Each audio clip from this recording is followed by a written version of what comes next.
O Ministério Público Federal pediu uma indenização de 128 milhões de reais à União pela morte de Genivaldo de Jesus. Ele morreu asfixiado durante uma operação da Polícia Rodoviária Federal em Sergipe. O Ministério Público Federal pediu uma indenização de mais de 128 milhões de reais à União pela morte de Genivaldo de Jesus, morto durante uma abordagem da Polícia Rodoviária Federal em maio de 2022. O parecer foi apresentado pela Procuradora da República, Marta Carvalho Dias de Figueiredo, em 19 de março de 2023, depois de uma proposta da Educafro Brasil. O valor deverá ser destinado ao fundo voltado para políticas sociais antirracistas. Além da indenização por danos morais, a procuradora pede a implementação do uso de câmeras nas fardas dos agentes da PRF.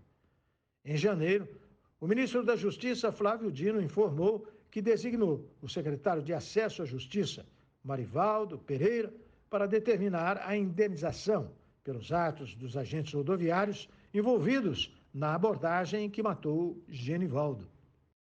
A Câmara dos Deputados concluiu a instalação de películas anti-vandalismo nos vidros do edifício principal da casa. O edital que previa a instalação foi divulgado em novembro de 2022, mas o contrato foi assinado em 16 de janeiro deste ano, uma semana depois de golpistas vandalizarem as sedes dos três poderes em 8 de janeiro. As películas começaram a ser colocadas na quinta-feira. As áreas contempladas estão na fachada oeste do prédio e abrangem o Salão Branco, uma das entradas da casa, os vidros do Comitê de Imprensa e da Presidência da Câmara, onde está também localizado o gabinete do presidente Arthur Lira.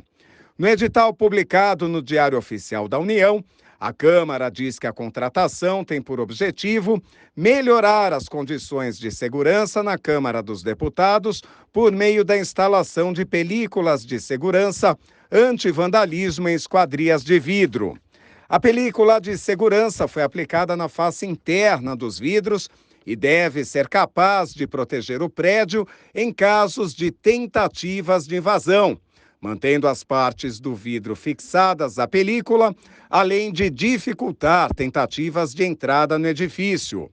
O produto não interfere esteticamente na fachada, garantindo as características de transparência e brilho do vidro. O edifício do Congresso é tombado por lei. Questionada sobre o intervalo entre a publicação do edital anterior aos ataques e a assinatura do contrato após a depredação, a assessoria da Câmara dos Deputados informou que os prazos respeitam previsto na Lei das Licitações. O ministro da Fazenda, Fernando Haddad, disse que o governo avalia um programa para renovar a frota de veículos do país. A medida está sendo estudada em conjunto com o vice-presidente, Geraldo Alckmin. O ministro da Fazenda, Fernando Haddad, disse que se reuniu com o vice-presidente e titular do Ministério do Desenvolvimento, Indústria, Comércio e Serviços, Geraldo Alckmin, para discutir um programa de renovação de frota de carros antigos.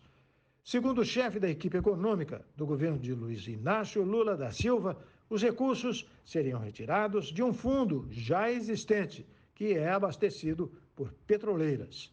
Haddad ainda disse que a ideia é indenizar os donos de veículos antigos. O ministro pretende montar uma equipe para estudar a proposta e dar uma resposta ao vice-presidente sobre a viabilidade. No ano passado, o governo Bolsonaro publicou uma medida provisória para a criação de um programa para a renovação da frota de veículos antigos usados no sistema de mobilidade e logística do país.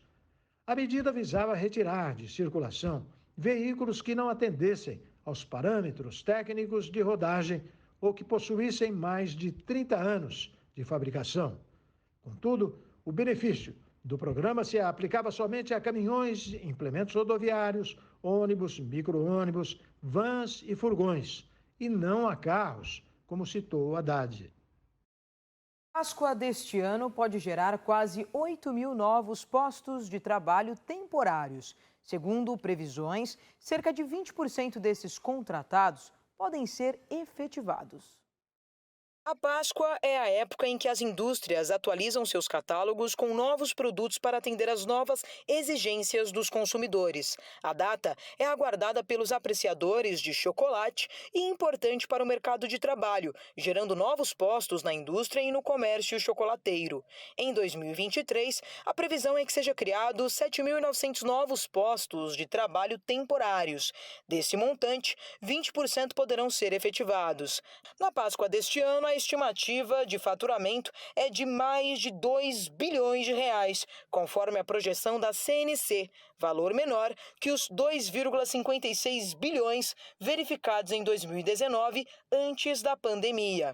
Essa queda de faturamento, em parte, é justificada pelo momento econômico atual, a inflação de alimentos e combustíveis, o alto desemprego e os juros elevados, que reduzem o consumo de itens de Páscoa, que é apenas a sexta data mais importante para o varejo. A Alshop, a Associação Brasileira de Lojistas de Shopping, conta com mais de 2 décadas de experiência. A associação nasceu a partir da necessidade de conciliar os interesses dos lojistas com os empreendedores de shopping centers e, no decorrer dos anos, agregou diversos produtos ao seu escopo, tendo sempre em vista atender às necessidades dos varejistas.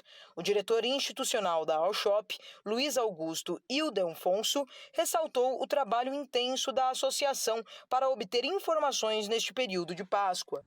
É importante lembrar também que a Alshop faz essa pesquisa anualmente e este ano a gente fez um trabalho bastante intenso junto aos nossos consumidores do segmento chocolateiro para obter essas informações. O apresentador da TV Bandeirantes, José Luiz da Atena, disse em seu programa que algum canalha, entre aspas, vazou o vídeo de sua conversa com Guilherme Boulos e negou que tenha pedido para compor uma chapa com o deputado do PSOL para a Prefeitura de São Paulo. Vamos acompanhar.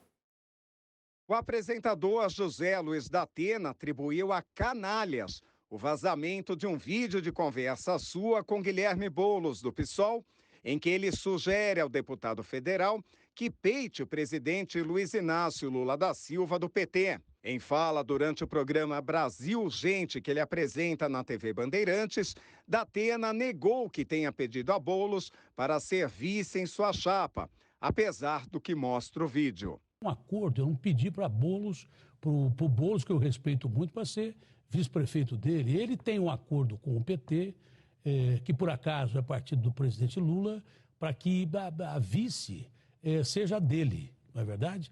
Seja do PT. Eu disse ao Boulos, olha, se você quiser uma composição comigo, você tem que falar com o Lula.